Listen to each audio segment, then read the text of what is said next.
Welcome to Cancelled. Chapter 7. Do you have an off switch? Evie. 2 weeks later, La Jolla, California, 2 weeks into my job at Onyx Helix, and honestly, I love it. It's fast-paced, slightly chaotic, and much to my surprise, I actually missed organizing things. Streamlining processes, making systems more efficient, saving time and money, I'd forgotten how much I thrive on that. After months of rejection letters and self-doubt, it feels incredible to be good at something again, to feel valued for my skills rather than dismissed because of my past. For the first time in ages, I wake up excited to go somewhere. Even the smell of burnt office coffee has started to feel like possibility instead of disappointment. Most people at work have been welcoming, friendly, normal. A few even go out of their way to stop by my desk and check in, which feels strange in the best way. After years of office politics and backstabbing in my old job, it almost feels suspicious, like surely there's a hidden catch. The only exception? Vivian, the CFO. She gives me the subtle but unmistakably, I'd push you down a flight of stairs if it wouldn't mess up my shoes, looks every time we're in the same room. Her heels click across the floor like punctuation marks, sharp and deliberate. I don't know if it's me personally or if she just radiates contempt as a default setting. Either way, she's perfected the art of making me feel like a bug under glass. If we were in a horror movie, I'd be the one, whispering, "Don't trust that one. She's hiding bodies." Thankfully, I've made a few solid friends already. One of my favorites, Matteo. Matteo is a biologist. He's also stupidly attractive and painfully aware of it. He's from Italy, flirts with everything that moves, including himself, and somehow makes it charming instead of unbearable. The accent, weaponized. The hair, probably insured. The man could make ordering a sandwich sound like foreplay, and he knows it. Half the lab staff seems to either hate him or harbor a low-level crush on him, and judging by how often he catches people staring, he thrives on both reactions.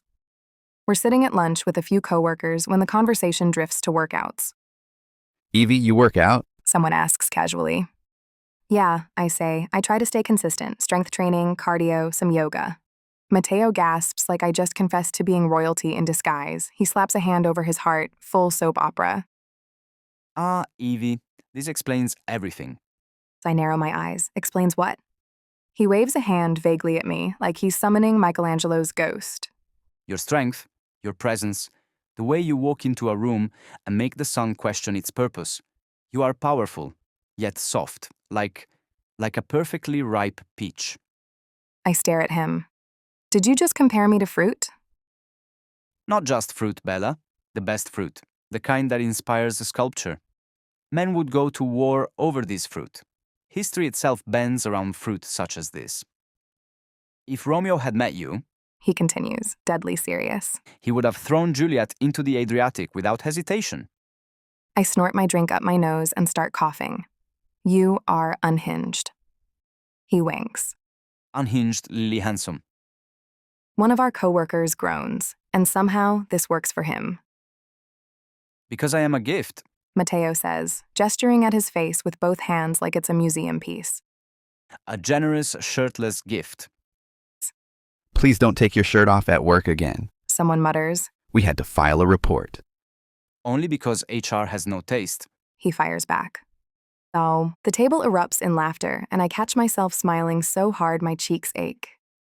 Somehow, I already know this guy is going to make my life here significantly more fun and significantly less predictable. Wait, there's a gym here? I ask, still laughing but genuinely interested. Yes. Matteo says, nodding. First floor. Free for employees. I only go to admire myself in the mirrors, purely for science, of course.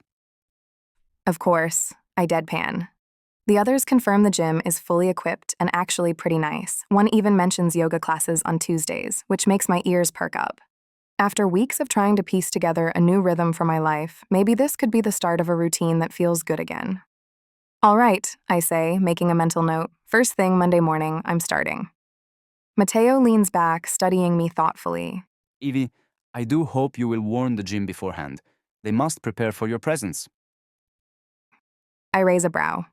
Why? Because you will enter, and suddenly, weights will feel lighter, men will feel weaker, and treadmills will slow themselves just to admire your running form. I groan, shaking my head. Do you have an off switch? For you, He smirks. never. And somehow, despite the sheer absurdity of it all, I'm laughing again because Matteo is impossible, also exactly the type of spectacle I need right now. For the first time in a long time, life feels like it's expanding instead of shrinking, and maybe, just maybe, I'm ready for whatever comes next.